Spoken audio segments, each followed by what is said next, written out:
નમસ્કાર. દિવસભરના તાજા સમાચારોમાં તમારું સ્વાગત છે. તમારી સાથે હું છું પિનલગીરી ગોસ્વામી. સમાચારો વિસ્તારથી જાણીએ એ પહેલા મહત્વના સમાચારો ઉપર એક નજર. મિત્રો, અત્યારે મોડાસાથી સૌથી મોટા સમાચાર સામે આવ્યા છે. મોડાસામાં કિશોરીની હત્યા અને હુમલો. અરવલ્લી જિલ્લાના મોડાસા તાલુકામાં 13 વર્ષની કિશોરીનું અપહરણ કરીને તેના પર હથિયાર વડે હુમલો કરવામાં આવ્યો, જેમાં તેનું મૃત્યુ થયું છે. પોલીસે આરોપીની ધરપકડ કરીને હત્યા, અપહરણ અને મોલેસ્ટેશનનો કેસ દાખલ કર્યો છે અને ગુનાનો ચોક્કસ હેતુ જાણવા માટે તપાસ ચાલી રહી છે. અન્ય મહત્વના સમાચારની વાત કરીએ તો પીએમ કિસાન યોજનાનો હપ્તો વધારવાની શક્યતા. કેન્દ્ર સરકાર આગામી બજેટમાં પીએમ કિસાન સન્માન નિધિ યોજના હેઠળ ખેડૂતોને મળતી વાર્ષિક નાણાકીય સહાય 6,000 થી વધારીને 9,000 કરવાની તૈયારી કરી રહી છે.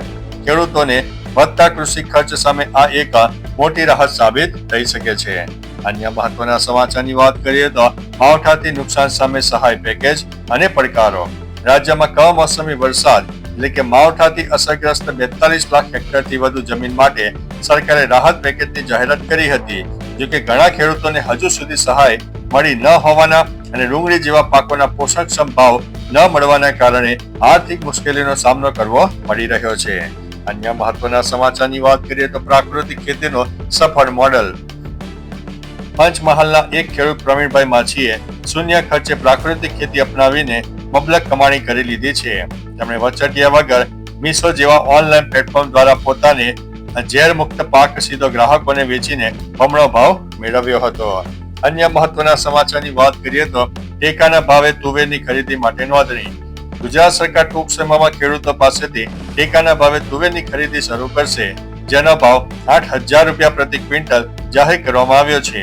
ખેડૂતો 21 જાન્યુઆરી સુધી ઓનલાઈન નોંધણી કરાવી શકશે. અન્ય મહત્વના સમાચારની વાત કરીએ તો રીસર્વે ક્ષતિ સુધારણા અરજીની મુદતમાં વધારો.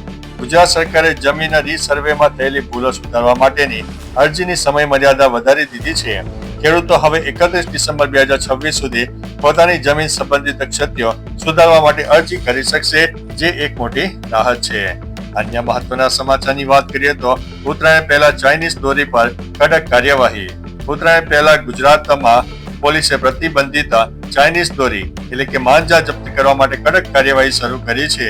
પોલીસે લગભગ 72,000 રીલ ચાઇનીઝ દોરી જપ્ત કરી છે અને 100 જેટલા કેસ પણ દાખલ કર્યા છે. અન્ય મહત્વના સમાચારની વાત કરીએ તો ગાંધીનગરમાં ટાઇફોઇડના કેસમાં જોરદાર વધારો થયો છે. ગાંધીનગરમાં ટાઇફોઇડના કેસોની સંખ્યામાં વધારો થતા નેશનલ હ્યુમન રાઇટ્સ કમિશન એટલે કે NHRCએ ગુજરાત સરકારને નોટિસ પાઠવી છે.